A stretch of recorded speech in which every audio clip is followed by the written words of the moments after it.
le recevoir, c'est ce reportage de Marcel Betoro qui l'installe. Tokpa, l'une des plus grandes plateformes de vente de produits pharmaceutiques dont l'origine est souvent inconnue. Ce trafic sordide et criminel touche surtout les pays en développement, dont le Bénin.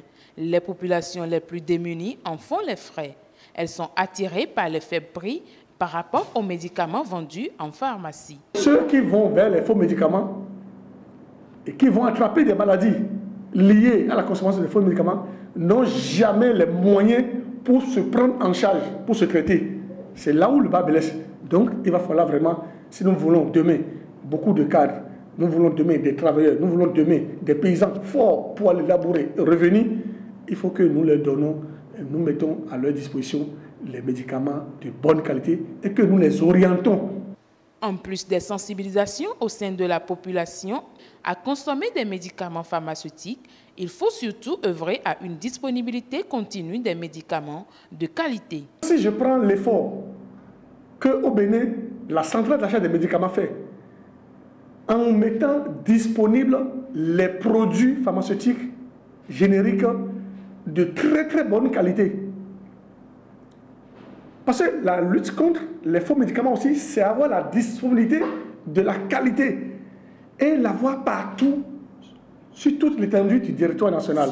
Selon l'Organisation mondiale de la santé, 200 000 décès pourraient être évités chaque année à travers le monde si les faux médicaments n'étaient pas frauduleusement mis sur le marché pharmaceutique. Dans beaucoup de pays, il n'y a pas les lois, les règlements, les textes, les organisations et les services pour prendre le relais de ces choses-là et faire des investigations. Pourquoi ?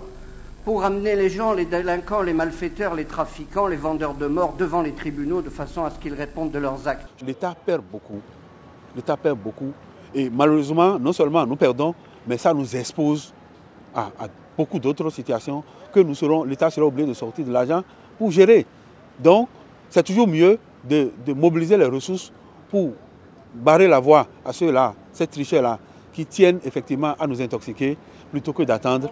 Si nous allons voir seulement ce que nous perdons à côté de la santé des populations, quand moi je prends rien que les dégâts que ça doit causer, d'accord, à un individu qui l'a consommé, ça n'a même pas le coût, on ne peut même pas mesurer. Le Bénin a plusieurs dispositions à son actif pour lutter contre la vente illicite des faux médicaments.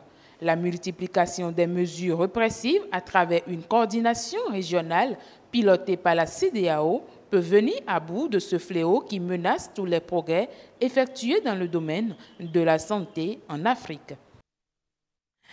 Et il faut rectifier, c'est plutôt un docteur en pharmacie, parce que la précision en vaut la peine. Docteur, bonsoir. Bonsoir, Madame Karamat. Comment vous allez? Bien, et vous?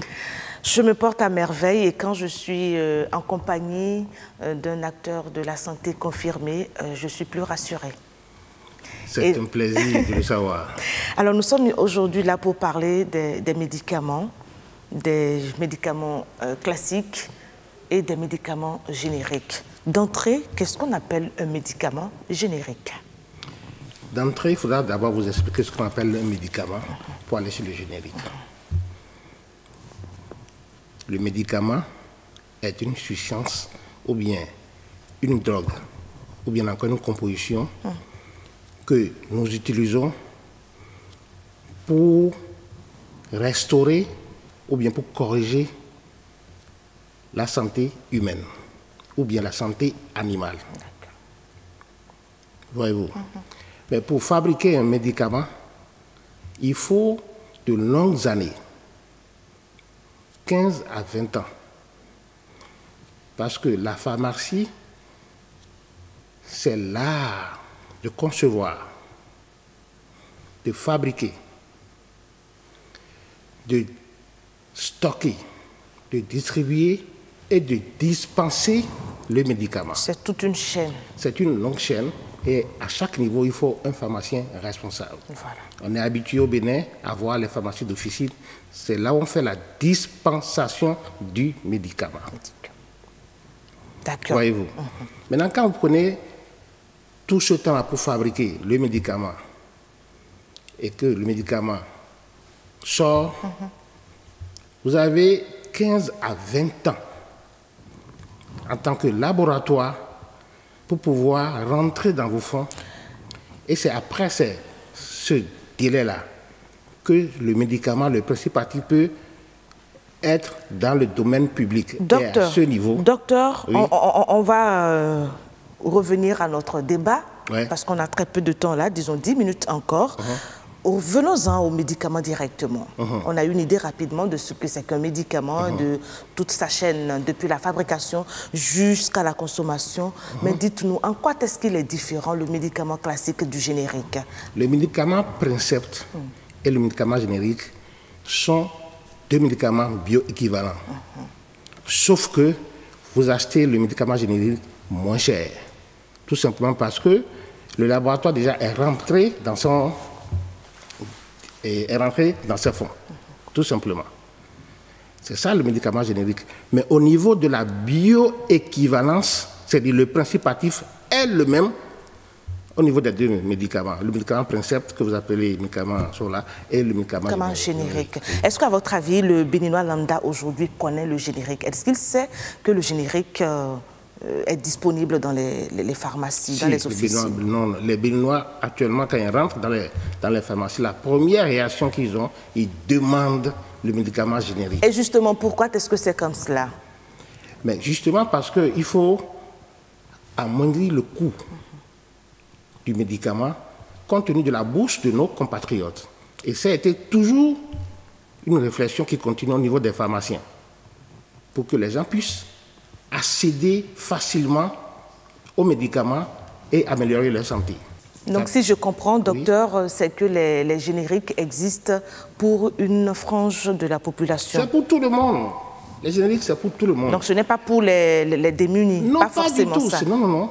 Je vous dis, parce que les génériques en pharmacie, ils coûtent relativement moins cher que les... Je vous dis, aux États-Unis et en Allemagne, les gens consomment plus de génériques que de médicaments Princept. C'est une politique pour faciliter l'accès aux médicaments chez nos populations. Donc le générique n'est pas un faux médicament? Il ne faut jamais dire ça. Le générique n'a jamais été un faux médicament. Je vous dis, par exemple, l'Union européenne prend 85% des médicaments qui sont fabriqués en Inde, qui sont des génériques. L'Inde fournit 85% de la consommation de l'Union européenne. En générique, l'Inde fournit 65% de la consommation américaine en générique. Pourquoi vous voulez me dire que le générique est un faux médicament ou bien un médicament pour les démunis? Quel doit être aussi le boulot de ceux-là qui prescrivent, c'est-à-dire les docteurs? Il faut commencer par sensibiliser la population pour leur faire comprendre qu'il n'y a même pas à comparer un générique avec faux médicaments. Ça, c'est la première des choses. Maintenant, pour les prescripteurs, il faut qu'ils apprennent à écrire les ordonnances en DCI, dénomination commune internationale. Là, vous ne spécifiez pas une spécialité. Et le pharmacien a la liberté, avec tout ce qu'il a comme amada de générique, de vous offrir le médicament à moindre coût. Au comptoir, le pharmacien, il fait des conseils précis. Le pharmacien ne doit pas vous consulter au comptoir. Voyez-vous, la consultation est un génie qui est réservé aux médecins. Et la dispensation de médicaments est réservée aux pharmaciens. Est-ce que vous avez vu une fois un médecin avoir une pharmacie? Non. Parce que lui, c'est la consultation et chez les pharmaciens, c'est la dispensation du médicament. Qu'est-ce qu'on appelle maintenant dispensation de médicaments? C'est qu'il vous donne le produit plus le conseil qui suit, le conseil adéquat, approprié qui suit. Vous me dites que vous êtes des Donc le pharmacien ne doit pas a priori donner la conduite à tenir dans la consommation de... C'est-à-dire le conseil et la conduite à tenir. Lui, son rôle d'abord de vérifier la régularité technique de l'ordonnance et de vous expliquer davantage l'ordonnance pour voir quel conseil vous devez prendre, conseil hygiéno-diététique et conseil scientifique. D'accord. Il y a cela de quelques années, les médecins apprenaient à rédiger l'ordonnance sous DCI, Maintenant, de plus en plus, ça, c'est parti. Donc l'ordonnance sous DCI, c'est pour permettre l'accès à des médicaments bien moins chers, en prix des médicaments génériques. Pour ceux-là qui ont les génériques. Voilà. Pour ceux-là justement, parlons-en. Est-ce que tous les médicaments ont leur générique? Malheureusement, non. Parce que les médicaments dont les principes actifs ne sont pas encore tombés dans le domaine public n'ont pas de générique. Donc, ils sont toujours sur le prix coûtant. Le principe est toujours sur le prix coûtant en attendant que le médicament tombe dans le domaine public. Et on parle maintenant des auxiliaires. Quelles doivent être leurs fonctions, leur rôle? Sous d'autres cieux, on les appelle préparateurs en pharmacie. Il y a les préparateurs en pharmacie, mais il y a aussi les CAP vente en pharmacie. Bon, moi je n'aime pas trop auxiliaire en pharmacie parce que ça peut cacher beaucoup de choses qui ne sont pas vraies et réelles. Et ça pose un problème fondamental chez nous ici, c'est qu'il faille qu'on forme les gens qui doivent accompagner les pharmaciens dans les officines. On a demandé depuis, un peu comme on fait pour les infirmiers, qu'il y ait une école de formation. Oui, une école de formation pour ceux-là qui accompagnent les pharmaciens dans les officines. Parce que la pharmacie, c'est un peu le carrefour des métiers. C'est un peu complexe. Vous voyez ça comme ça, c'est banal, mais c'est un peu complexe. La pharmacie, c'est un carrefour des métiers où ceux qui travaillent avec vous doivent être compétents. C'est pas, il ne faut pas amener la bonne de la maison pour qu'elle vienne dire non, non. Il faut des gens compétents pour pouvoir vous suivre dans la dispensation du médicament. Et pour ça, moi, je fais encore un plaidoyer ici, on l'a fait déjà plusieurs fois. Il faille que les écoles qui forment les paramédicaux puissent penser à former les gens qui accompagnent les pharmaciens et à qui on peut donner un nom spécial. Merci beaucoup, docteur. Je voudrais bien qu'on résume rapidement la différence qu'on peut établir entre les médicaments ordinaires et les médicaments... Les Princeps. Oui, princeps, médicaments princeps. Ça, c'est le thème technique. Hein. Et les médicaments génériques. D'accord. Oui. Alors, donc, rapidement, pour ceux-là qui viennent de nous prendre au vol.